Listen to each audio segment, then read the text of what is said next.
Welcome to This Explainer. Today we are diving into a truly wild story about a beloved cultural landmark that literally refuses to yield to the brutal forces of the North Sea. It's this incredible mix of brilliant engineering, sheer human stubbornness, and a desperate fight for survival against the absolute power of nature. I mean, think about it. How exactly does a Victorian structure survive the unrelenting wrath of the ocean for over a century? Well, we're going to explore exactly how architectural resilience, proactive maintenance, and just incredible community willpower kept this 151-meter structure alive against all the odds. First up, let's look at the Jewel of Norfolk. To really get why this place is so fiercely protected, we need to understand what it brings to the public today, standing proudly right there on the North Norfolk coast. The biggest thing to know here, Cromer Pier isn't just some old wooden walkway over the water. It's actually home to the Pavilion Theater, which puts on a completely unique, world-exclusive end-of-the-pier summer variety show. Honestly, it is the only one of its kind left on the entire planet.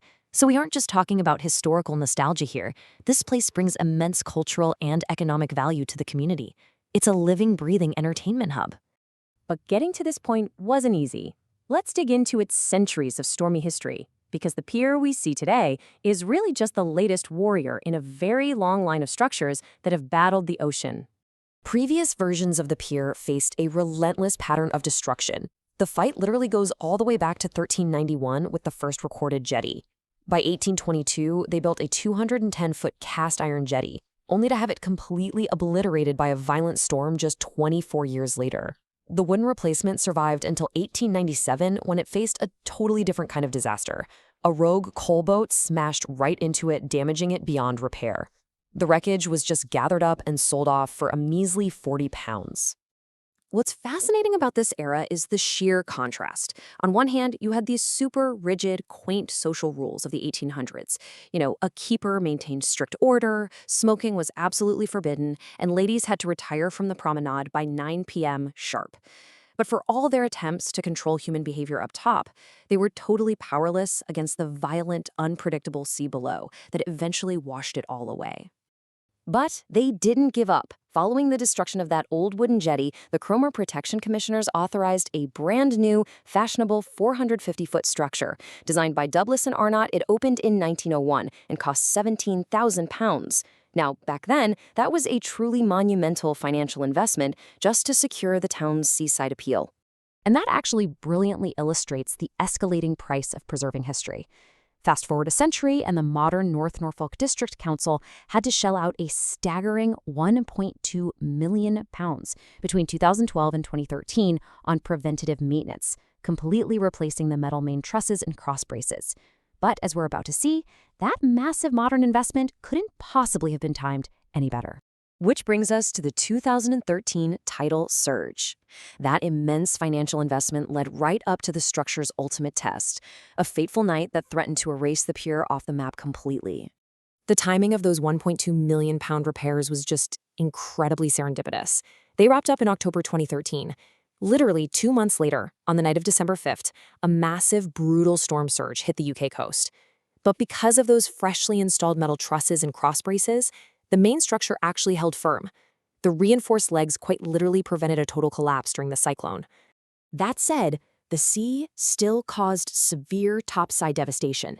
Even though the main structure held, massive waves were smashing right up through the floor. Decking boards were violently ripped up, the permanent box office completely destroyed. The Pavilion Theater's flooring was ruined, and get this, the souvenir shop was literally lifted 6 inches off its base. Initial damage estimates started in the tens of thousands, but very quickly skyrocketed into the hundreds of thousands of pounds.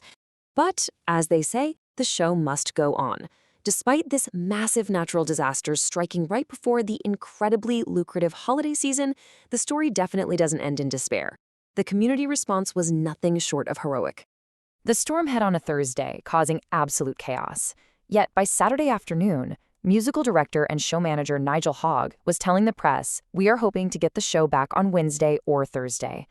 Talk about unyielding optimism, right?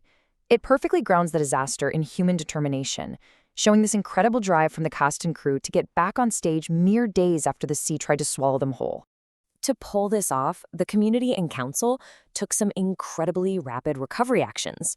Over a single weekend, they executed emergency repairs to the bar and auditorium. Since the main box office was gone, they just erected a temporary one right inside the bar. The cast even safely navigated the damaged site to rescue their costumes so they could perform at the town's Christmas lights switch on. And miraculously, thanks to this intense effort, the theater safely resumed its full Christmas program by December 12th. Now, for a slightly lighter contrast to that heavy survival story, the pier has actually become a real pop culture magnet over the years. It's hosted everything from the 1979 TV series Danger UXB to paranormal investigations on Most Haunted, Steve Coogan's 2013 Alan Partridge movie Alpha Papa, and it even starred in a BBC Wonderland Christmas ident back in 2018. It's a genuine media star in its own right. Now let's look at its award-winning legacy and see how all this incredible resilience and enduring cultural charm culminated in top-tier national recognition. Voted on by the largest membership of pier experts in the world, the National Pier Society actually crowned Cromer the Pier of the Year for 2024. It beat out some incredibly tough competition, taking the top spot over the wonderful Llandudno Pier in second and Swanage Pier in third. And this is actually the third time Cromer has snagged this coveted prize, having won it back in 2000 and 2015 as well. And you know, it's not just about critical acclaim from experts. The public numbers totally back it up. The Pavilion Theater achieved record-breaking ticket sales in 2023, completely defying national cost of living pressures. This really proves that preserving the Grade 2 listed structure and pouring money into its safety wasn't just an act of nostalgia. It was a vital economic investment that continues to drive the local economy and draw visitors from all across the country. The main takeaway here is that through centuries of storm damage, multi-million-pound investments, and the passionate dedication of its staff and performers, Cromer Pier has truly earned the majestic title bestowed upon it by the National Pier Society, the jewel of the North Norfolk coast. As we wrap up this explainer, I want to leave you with a thought. What makes a piece of our cultural heritage worth fighting for against the relentless, unforgiving forces of nature? Is it the entertainment, the history, the economic value? Or is it just the human spirit's stubborn refusal to yield? It's definitely something to ponder as we think about the enduring magic of our seaside history and the lengths we'll go to protect it. Thanks for joining me, and keep exploring what makes our world so fascinating.